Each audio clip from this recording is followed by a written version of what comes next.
आज हम क्लास +2 के अंदर जो टॉपिक डिस्कस करेंगे भी वो है electrophilic substitution reactions of phenol. आप लोगों ने +1 में पढ़ा था कि जो एरोमेटिक कंपाउंड होते हैं वो आपका इलेक्ट्रोफिलिक सब्स्टिट्यूशन रिएक्शंस जो है वो शो करते हैं।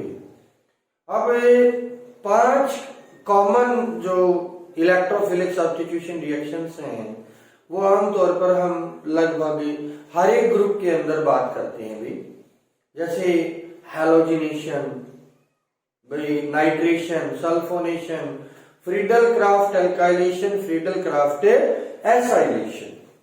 तो वो वाली रिएक्शन तो यहां भी शो होंगी।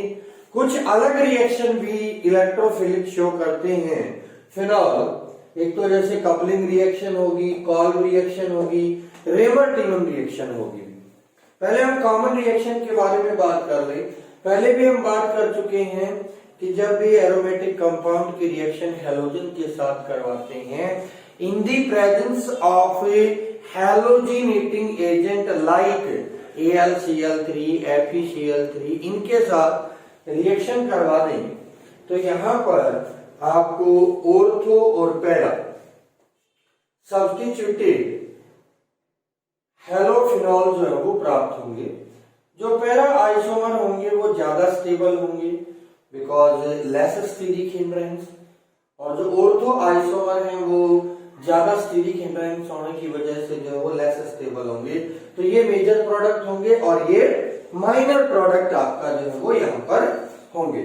अगर हम यही रिएक्शन करवाते हैं वाटर के अंदर, यहाँ पर हमने कार्बन डाइसल्फाइड के अंदर करवाई थी रिएक्शन, अगर यही रिएक्शन हम वाटर के अंदर करवा दें then phenol is ionized in water. Phenol जो है वो वाटर के अंदर आयनाइज हो जाएगा, जैसे C6H5OH plus H2O, it will give C6H5O negative and H3O positive। ये आयनाइज हो गया एंड रिंग इज एक्टिवेटेड। ये जो आपकी रिंग है ये बहुत ज्यादा एक्टिवेट हो जाएगी and it will give 2,4,6 tribromophenol के व्हाइट प्रेसिपिटेट आपको प्रोवाइड करेगा। उसके बाद सल्फोनेशन भी। सल्फोनेशन में क्या होता है, हम इसकी रिएक्शन सल्फ्यूरिक एसिड के साथ करवाते हैं। यहां पर हमें टेम्परेचर को बड़ा मेंटेन करके रखना है। अभी अगर हम टेम्परेचर रखते हैं 298 से 303 केल्विन तो आपका kinetically more stable ortho isomer is major product. अगर टेम्परेचर हम रखते हैं 373 केल्विन पे then thermodynamically more stable para isomer is the major product भी। तो टेम्परेचर का बड़ा ध्यान रखना है जब कंप्लीशन ऑफ रिएक्शन आए हमारे पास। नाइट्रेशन, अगर हम डाइल्यूट नाइट्रिक एसिड के साथ करवाते हैं तो सिंगल सब्स्टिट्यूटेड, और अगर कंसंट्रेटेड के साथ करवाएंगे तो पिक्रिक एसिड बनेगा, यानी 2,4,6 ट्राइनाइट्रोफिनॉल, जिसको हम पिक्रिक एसिड के नाम से जानते हैं। ये ध्यान रखना है, डाइल्यूट के साथ सिंगल सब्स्टिट्यूशन, कंसंट्रेटेड के साथ all the ortho and para position are occupied. ये रिएक्शन हम लगभग पहले डिस्कस कर चुके हैं।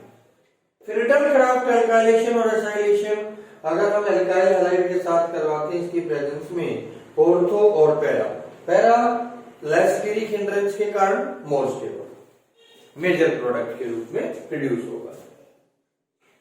अब यहां पर हम बात करेंगे मेन जो रिएक्शन हम यहां पर डिस्कस करेंगे वो ये 3 कपलिंग रिएक्शन भी। कपलिंग का मतलब होता है जोड़ना।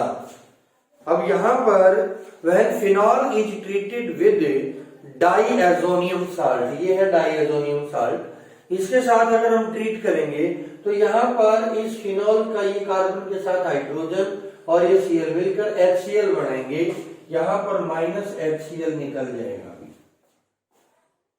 और ये नाइट्रोजन इस रिंग के साथ जुड़ जाएगा। It will give you this compound four hydroxy diazobenzene, four hydroxy azobenzene भी, और ये आपकी ऑरेंज कलर की डाई होती है अभी, जिसको डाई के रूप में यूज करते हैं।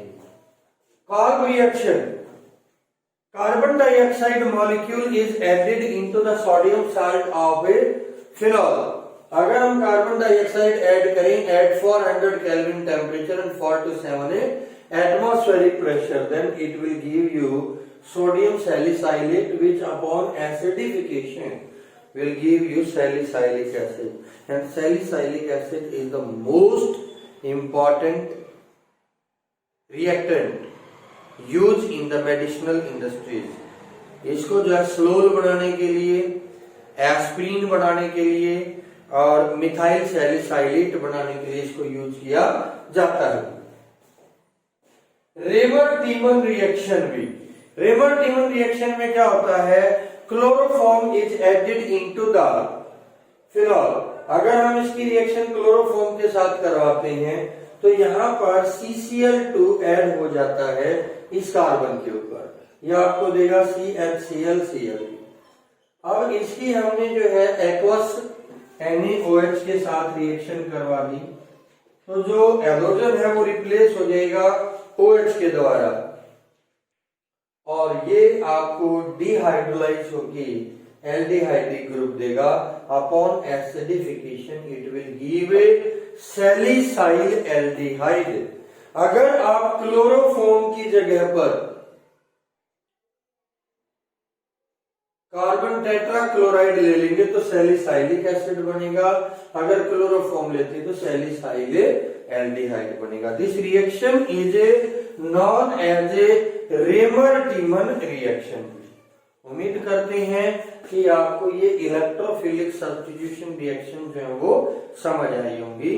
एक चीज का और ध्यान रखना भी, दो छोटी छोटी रिएक्शन है यहीं पर। एक तो है आपका reaction of phenol with FeCl3। Phenol will give coloured complex with FeCl3। ये जो है FeCl3 के साथ कलर्ड कॉम्प्लेक्स देता है and the colour is depend upon the type of phenol use भी, किस टाइप का फिनॉल हमने यूज किया है उसके ऊपर डिपेंड करेगा। अब ये कलर देता क्यों है, because phenol will form complex with FeCl3। ये FeCl3 के साथ कॉम्प्लेक्स बना देता है। After oxidation phenol will give benzoquinone भी। यहाँ पर अगर आप रिएक्शन दिखाना चाहें तो ये फिनॉल जो है वो ऑक्सीडाइज होता है K2Cr2O7 H2SO4। ये ऑक्सीडाइज होके आपको बेंजोक्विनोन देगा, डबल बॉन्ड O और डबल बॉन्ड O, ये डबल बॉन्ड ये डबल, ये कंपाउंड आपको ऑक्सीडेशन के द्वारा मिलेगा।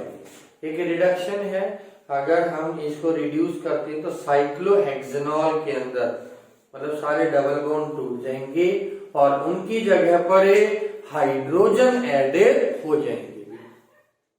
तो ये था केमिकल रिएक्शन। कल हम बात करेंगे बहुत ही important topic test of alcohol and phenol के बारे में। तो आज यहीं तक कर लें, बाकी हम जो है वो कल डिस्कस करेंगे।